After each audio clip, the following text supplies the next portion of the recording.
Welcome to Wines We Drink, a podcast for wine lovers and learners. I'm Charlotte Norsworthy, and together with my counterpart Keith Herndon, we'll be exploring a new wine each week. Keith is a lover of wine, and I am a learner of wine, and we hope you'll continue learning and sipping along with us.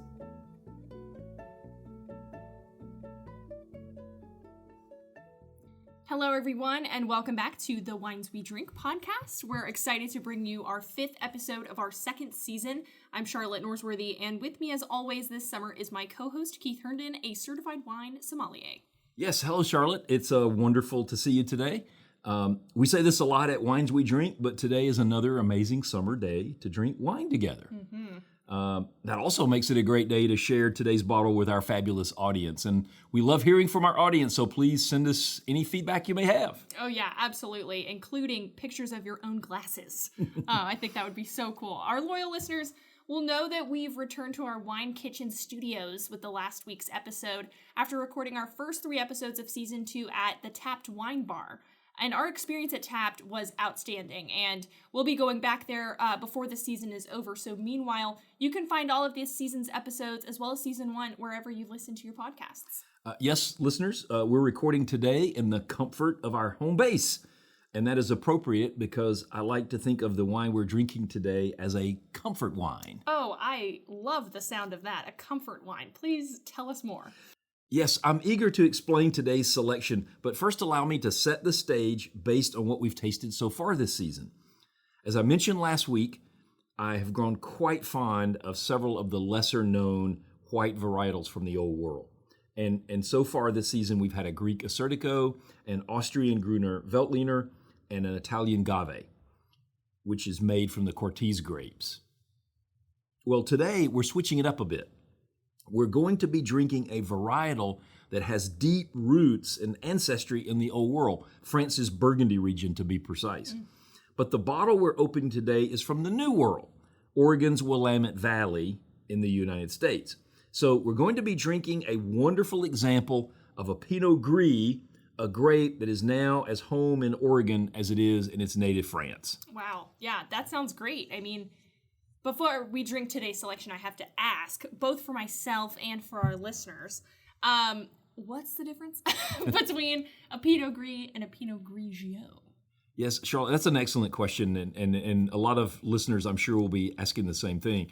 So the grape is the same as DNA tests now tell us, but mostly in France, it's called Pinot Gris, but in Italy, it's mostly known as Pinot Grigio.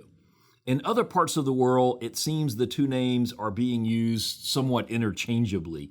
We find some winemakers in California who call it Pinot Gris, and then there's others who call it Pinot Grigio.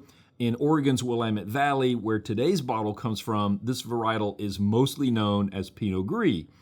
And an article from the Tasting Table said winemakers who use the Pinot Gris moniker typically produce wines that have more body and deeper, richer flavors than the lighter-bodied, crisp Pinot Grigio that we associate with northern Italy.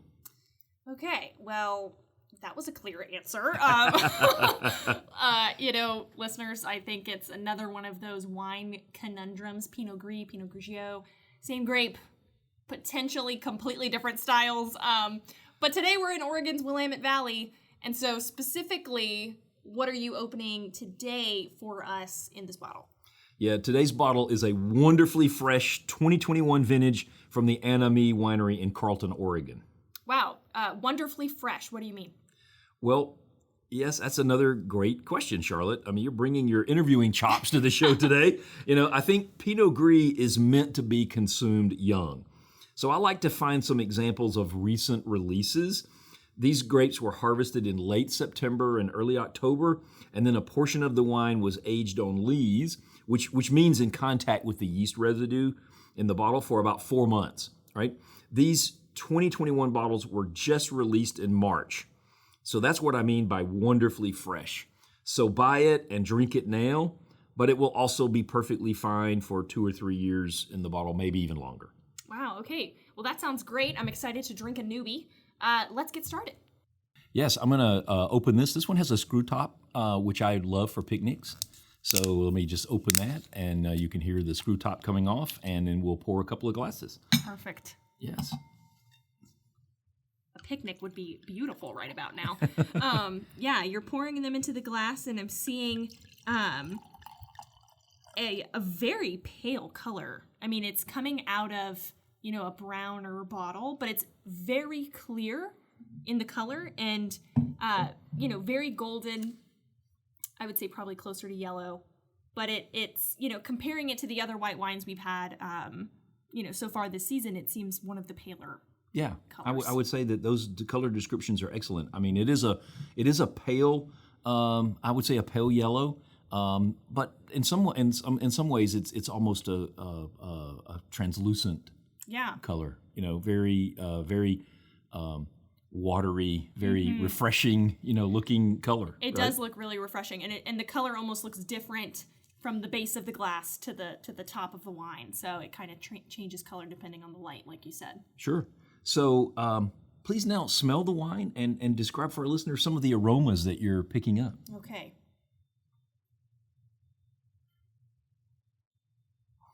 Wow. Yeah. This one, again, trying to compare it to the other wines we've had so far this season. It's the same in many ways as the other white wines we've been drinking. I'm getting the citrus aroma right off the bat, but it's very aromatic in terms of florals and in terms of the citrus specifically, thinking about the wine from last week, the Villa. That one was very lemony. This one is, I would say, more orangey, orange peel, orange zest. Yeah, you're absolutely right about that. The official tasting notes refer to aromas of orange blossom and orange peel. So that floralness here, the orange blossom, so your olfactory senses are in fine working order today, Charlotte. But for me, I also, when I smell this wine, I also pick up some hints of pear, and there's a lot of other, floral aromas, right? Yeah, I agree. Right? When I first had this particular 21 vintage a few weeks back, when I first got the shipment, I knew it had a familiar floral smell, and I couldn't place it at first, so I drank a glass of it, and then, so I knew it was a familiar, aroma. A couple hours later, I was out in my yard, and it hit me. The floral that I was smelling was gardenia. Ah, wow. Yeah. I have a gardenia bush in my yard, and I smell that gardenia bush, and it just reminded me back to the wine. And I was like, nah, that's too simple. That's too much. But I went back to the winemaker notes, and there it was. Third in the list of aromas behind pear and citrus was gardenia. Wow. Yeah. You want to talk about olfactory senses being on point. Probably the reason I didn't pick up on the gardenia was because the gardenia bush in my yard was only planted a few weeks ago. So the smell is not yet locked into my brain. But anyway, the floral notes are definitely coming through either way. And if it's okay, I'm going to go in for my first taste. Yeah, sure. Absolutely. Wow. That first sip, it just hits you like a fruit bomb. I'm gonna and there's other things happening on my tongue right now, so I'm gonna go in for a second swig. Yeah, try to sort out some of those different flavors. One of the reasons that I like this wine so much is the multitude of fruit flavors that are in play. The pear that we talked about is not only in the aromas. I think it's definitely a flavor that I get. Right? Mm-hmm. Yeah, absolutely. Once I get beyond that sort of initial citrusy effect, I'm also picking up on that pear. But I'm also getting peach and green apple, maybe similar to the stone fruit family. Yeah. Yeah, go in for another taste. Okay, don't mind if I do. So this wine has one of the things that I like about some of the Oregon Pinot Gris, and particularly this one, is that the wines have like layers of fruit flavors to decipher. So if you were trying to, on that second and have another taste first before we go there, and then see if there's another fruit that comes out, as you're thinking about that. And it may just be because you were talking about a picnic. And whenever I'm thinking about packing for a picnic, I'm thinking of berries, but I want to say more specifically, a strawberry, maybe, the classic summer fruit. Bingo. I mean, the winemakers mentioned strawberry as one of the wine's flavor attributes. And, wow. I have to say, I didn't get that at first. I was tasting something a little more jammy. Oh, yeah. Which I think the winemakers describe as white fig. Okay. Right? Yeah. But again, I think this is really a fruit salad in a bottle. Oh, yeah. No, it's great. I mean, and I like that it's got some acidity to it. I don't know if you even describe wines as having textures, but yeah. It's not certainly as acidic as some of the other wines that we've tasted on this podcast, but there's a nice balance to it and just a very unique texture to what we've had so far this season. Yeah, I think balance is a really good word to describe this wine. It's not too soft. It is definitely dry enough with the right amount of acid to give it a nice, pleasing finish, right? Yeah, absolutely. And there's some tingle that happens right when you take a sip. I'm just saying I'm blown away by this one, and this is definitely one of my more favorites, I would say, so far. And it's hard to pick a favorite because we've had some really tasty white wines this season. We had the Greek Assyrtiko, we had the Austrian Gruner Veltliner, the Italian Agave, and now Willamette Valley Pinot Gris. And, so they all share some citrusy characteristics, but their other flavor profiles have led me really to understand just how different they are from one another. Yeah, yes. And once again, I want to point out for our listeners that all of them share the common process of fermentation in cold, temperature-controlled stainless steel tanks. There's no oak aging. And I really like the results we get. I think that you would agree that all four of these white wines are bright, yet they have layers of complexity to them that make them some interesting selections. And I'm fascinated that the winemakers were able to bring that out without adding that oak tannin and that oak, characteristics that you'd get from an oaky Chardonnay, for example. Right? Yeah, absolutely. When you've had the benefit of sort of trying these wines one after the other each week, you really can start to pick out those nuances. So, and another similarity with all of these wines is that they've all been exceptional wines at exceptional prices. So I'm certain that this represents another great value. So how much can our listeners expect to pay for a bottle of this one? Yes, Charlotte, again, we've been trying to emphasize, value propositions for a lot of our selections this season. So this bottle should be available to our listeners for around $20 a bottle on average. And I think that represents another great value proposition. Enemy's Pinot Gris have been ranked among the top 5% wines in the world on the Vivino app for the last several vintages, and I expect the vintage will remain in that elite company. Right now, there's not enough ratings there for me to, give it a ranking.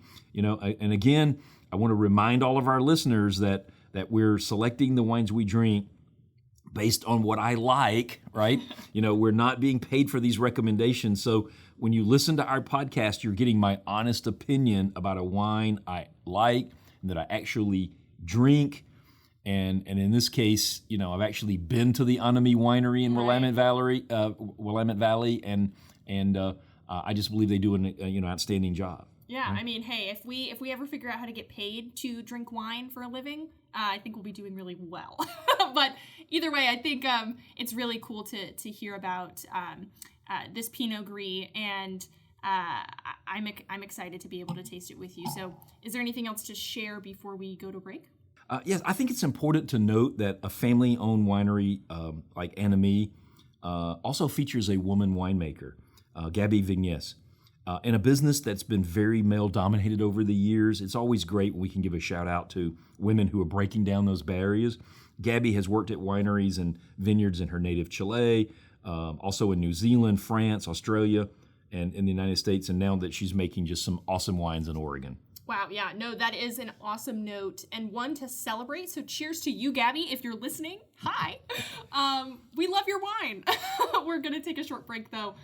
When we return, it'll be time for our pairing period. Keith's going to give us some suggestions for what to eat with today's Pinot Gris.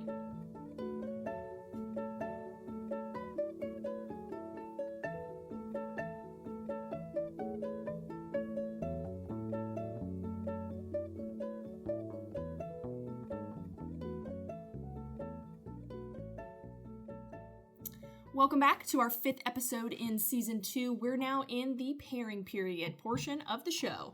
And Keith is with us again to give us his suggestions on pairing the wines we drink with complementary foods. Yeah, so when I drink today's wine, it transports me back to the time when my wife and I visited the Anime Winery. Its tasting room sits on the top of a hill at the end of a long road.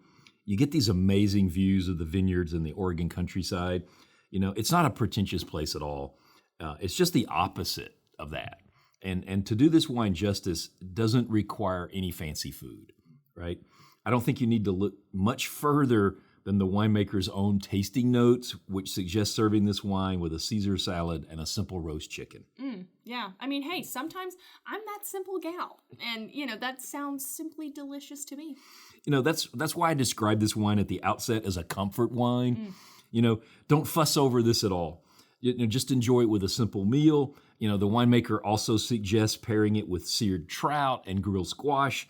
And I think that also sounds like a wonderfully simple pairing. Yeah, absolutely. You don't have to, like you said, fuss over the meal to accompany the good wine. So I'm eager to taste this wine with today's cheese pairing. So what is sitting on the plate here? Yeah. So during the break, I placed some Munster cheese on some crackers. This is also a cow's milk cheese that has a very mild flavor with a smooth, soft texture. But I think it pairs really well with Pinot Gris. And part of that is because of the shared history of this grape and the cheese. This style of cheese traces its origins back to the city of Munster in the Alsace region of France, which is also the ancestral home of the Pinot Gris grape. So it just makes sense that these two go together. Oh, absolutely. Just like last week with our Italian pairings, pair like with like, and it's got to be delicious, right? Yeah. So go ahead and take a bite of the cheese crackers. All right.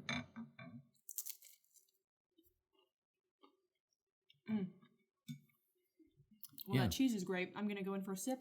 Right.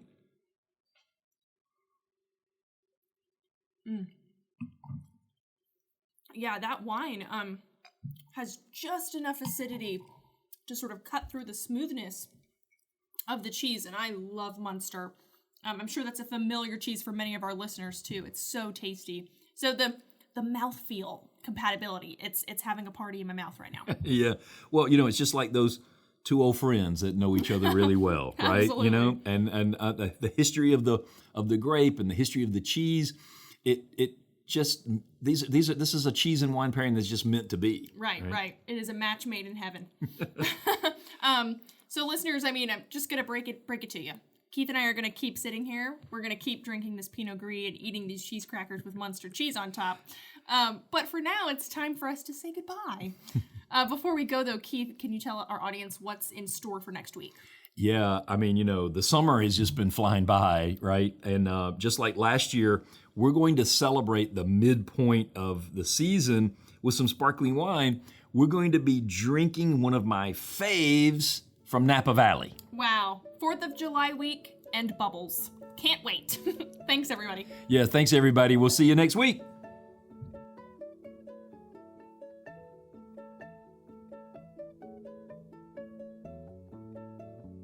Thanks for listening to Wines We Drink. Listen to our other episodes anywhere you get your podcasts. Be sure to follow us on Twitter @WinesWeDrink and on Instagram @TheWinesWeDrink. Cheers.